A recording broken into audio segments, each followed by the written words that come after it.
Okay, I would like to say first of all, and I would like to say thank you for organizers, and I'm very happy that we are able to organize this conference again, however in a totally different circumstances. So thank you very much.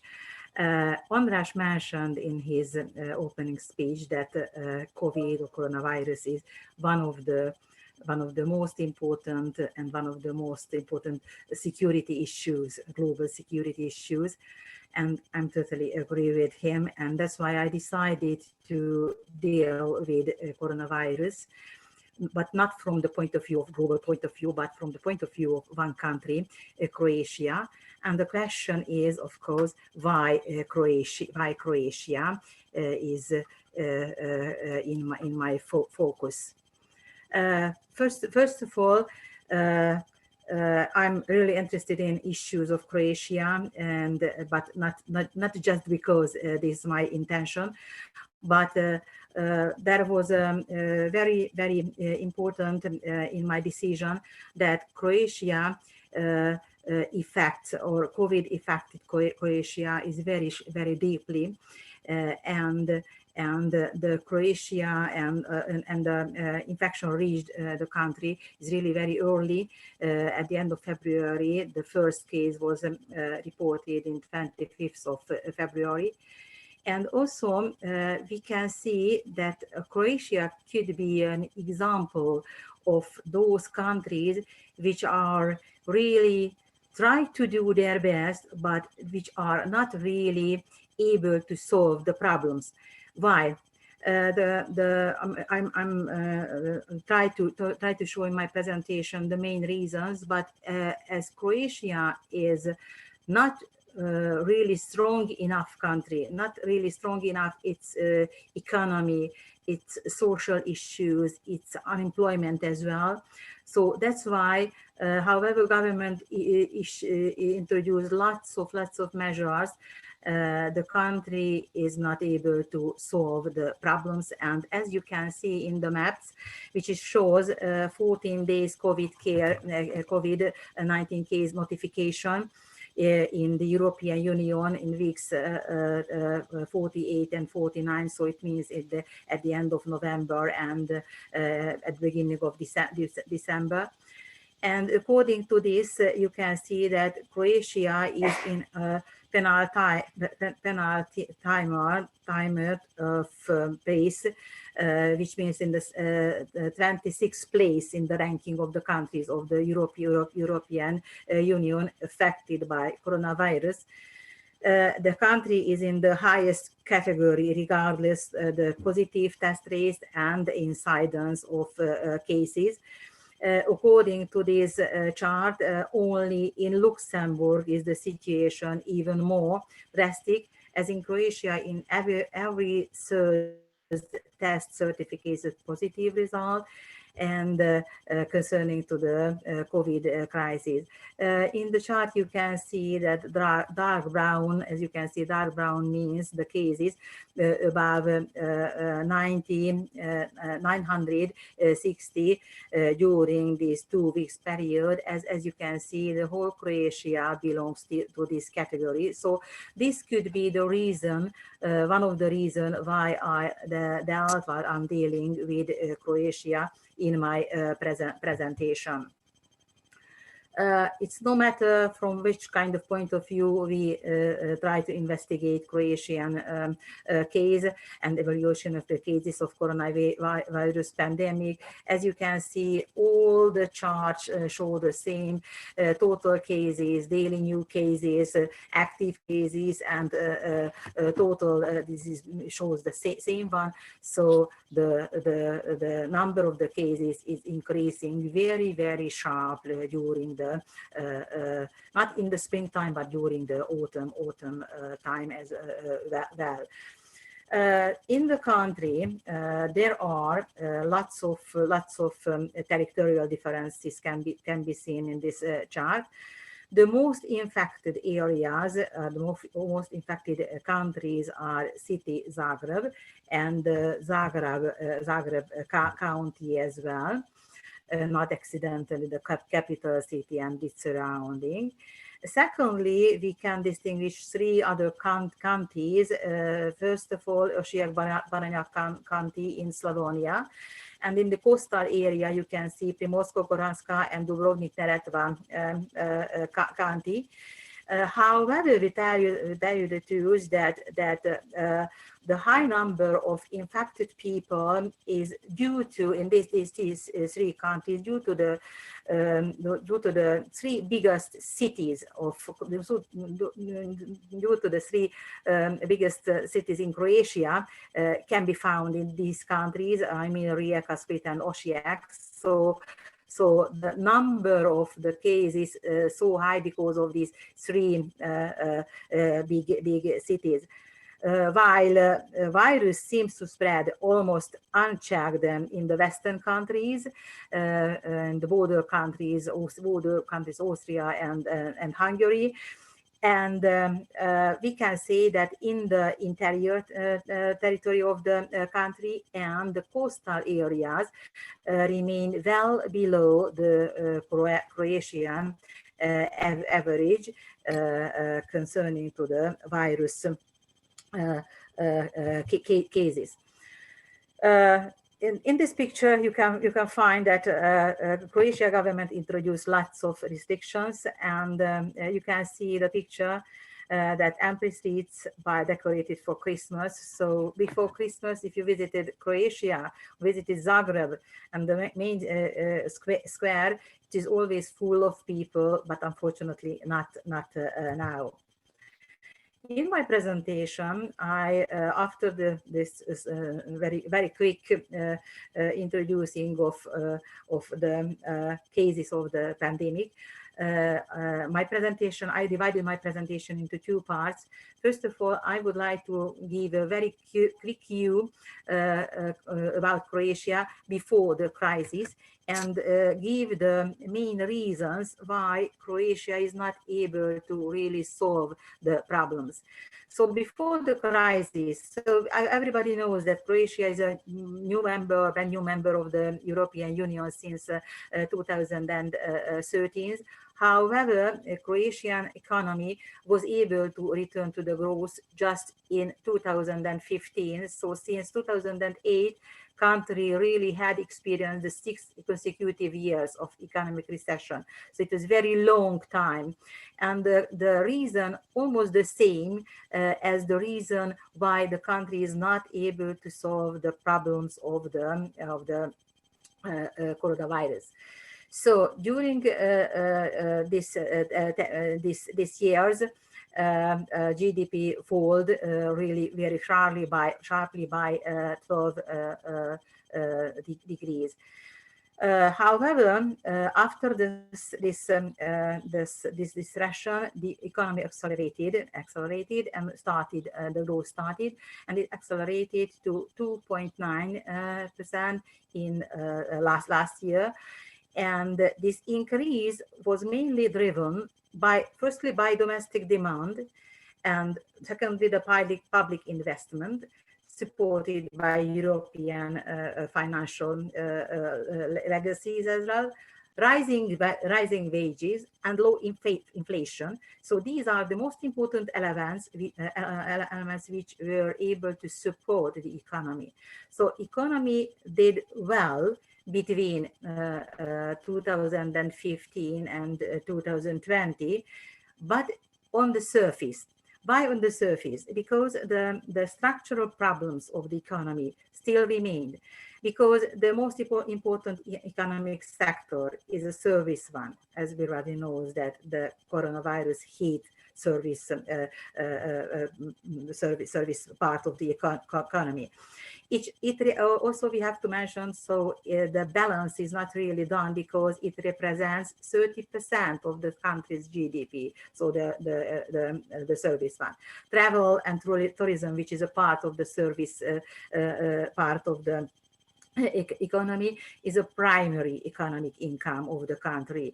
Tourism represents almost 20-25% of the whole Croatian GDP. And also it is a problem that the average revenue of Croatia is still below the European Union, but still Croatia remains the second developed country and economy in the Balkan region after Slovenia. However, there is a social problem can be seen that almost 20% of the population is living or was living below the national poverty line. So Croatia did well after the great crisis after the 2015, but it was just the surface, and the problems appeared after the coronavirus has appeared. In this chart, you can see the most important annual macroeconomic indicators of Croatia. And let me give some details and turn towards this year and the next year, what could be estimated. First of all, let's say the GDP. About the GDP, we can say that due to the outbreak of the coronavirus, growth is expected to fall minus from 2.9, as you can see last year, to minus 9.6 this year. This recession is driven mainly by fall of domestic consumption, especially for social categories, I can say, and durables, because of the tourism sector and the difficulty with exports, which is drops of almost 20% as well. The second indicator, inflation, declined from 1.5 in 2018 to 0.8 last year, mostly due to the VAT reduction, and it can be seen slight increase this year at around, as you can see, 2.3 as well. What about Croatian public debt? It stood around 73.2 of GDP last year, but unfortunately, as you can see, it peaked 87 this year, the highest point since economic recovery in 2015. Let's turn towards the general balance. In fact, the general balance in 2019 was positive, despite increased expenditure and tangible reduction in tax revenues due to the reforms of VAT. It was expected to remain close to the balance in 2002, but as you can see, it declined sharply due to the pandemic. To talk some words about the current account deficit, the same trend can be seen. The same trend characterizes it. The background, of course, stands the problems of export and import during the pandemic period. And last but not least, some words about unemployment, which is dropped to 7.9 in last year from 9.6 in 2018, which is the lowest point since 2000. However, this negative trend to be heavily affected by negative impact of the coronavirus, the rate being currently estimated to increase 11.5 or maybe more this year. Croatian Employment Institute counts around 150,000 unemployed persons in the country, which represents 16% increase in number of registered unemployed. So I have to underline registered unemployed since the previous year. It is lower than it was expected, presumably linked to the government measures and support of the business and employment introducing during the year. Still, it is that true that real unemployment is higher than this data shows due to the importance of informal economy in the country, which is really, really very high as well.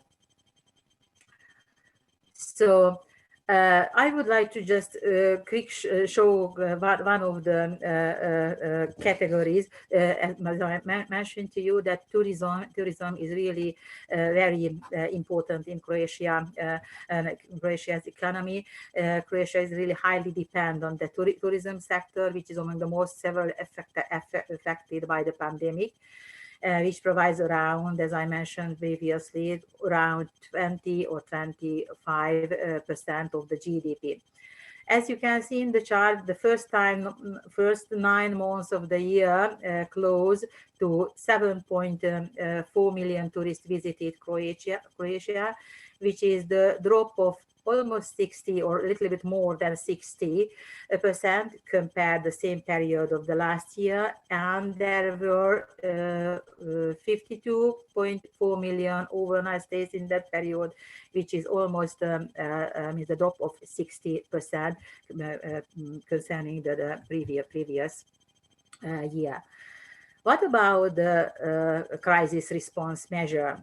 Croatian government launched several packages, mainly 3 packages, one of them in March, the second in April, and the third at the beginning of October, to solve the problems of the country. And these were focusing into 2 major areas. First of all, on the economy, and the other measures were based on focusing on preserve employment. In this chart, you can see that what are the main topics, what are the main issues of this response, this crisis response indicators. First of all, as I mentioned to you, that the government introduced crisis response packages, and comparing with the GDP, it means the 7% of the GDP was spent on these response packages. The secondly, we have to mention support employee salaries, which around 2.1% of the whole Croatian GDP. Employees were supported not just in this way, but support per employee salary as well.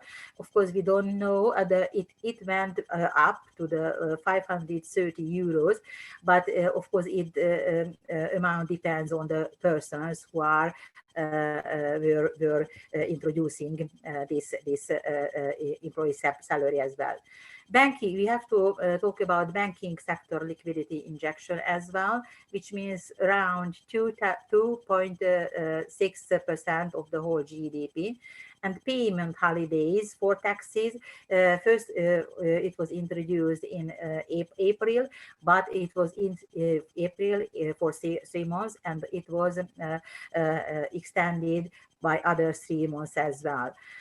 Altogether, these responses, if we divide it into 2 parts, for the government point of view and from the Croatian national bank point of view, means 6.6 billion euros, which is, as you can see, that 20% of the whole GDP. So we cannot say that Croatian government did not do its best concerning to the deal with crisis. There were really introduced lots of intentions, but the problems of the country, the problems of the structure of the country economy was not able to deal with this problem really perfectly. And last but not least, we have to mention that Croatia is really keen on the external assistance, mainly from the next EU GDP or next EU, which is really huge amount of money. In my presentation, I wouldn't lie today. I made some lists concerning the economic stimulus measures very briefly, and some measures concerning to the unemployment. But I don't think so that I have time. So I try to finish my presentation. So the question is recovery. Nobody knows in Croatia, and nobody knows in European Union and the IMF and in the National Bank as well what will happen with Croatia, how Croatia will be able to regain its growth. But everybody is agree that Croatia will not be able to restore its economy and its social system the next year. Thank you very much for your attention. Thank you, Lőrinczné, for your presentation. We have one question from our attendees. The question is as follows. How is the challenges that Croatia is facing different from other countries such as Spain and Greece that have also suffered from the 2008 crash, have high unemployment, and also rely heavily on the service sector, especially tourism? Okay, so as I mentioned to you that in my at the beginning of my presentation, that Croatia could be one of the example of the countries which in which the countries which are not really strong enough in their economy. And on the as I mentioned to you that the Croatia on the surface everything is perfect in Croatia. As we could see that the growth was really perfect. The unemployment is reduced after the Great Depression. So as you mentioned, for example, Greece and Spain and other so-called weak countries, the problem is almost the same. The structure of economy is one-handed. So the structure of economy, all these countries have structural economic problems, and they should solve this one before going on, not just because of a pandemic, but because of their economy. So if their economy is always in that situation if they are not able to solve their structural problems. Thank you.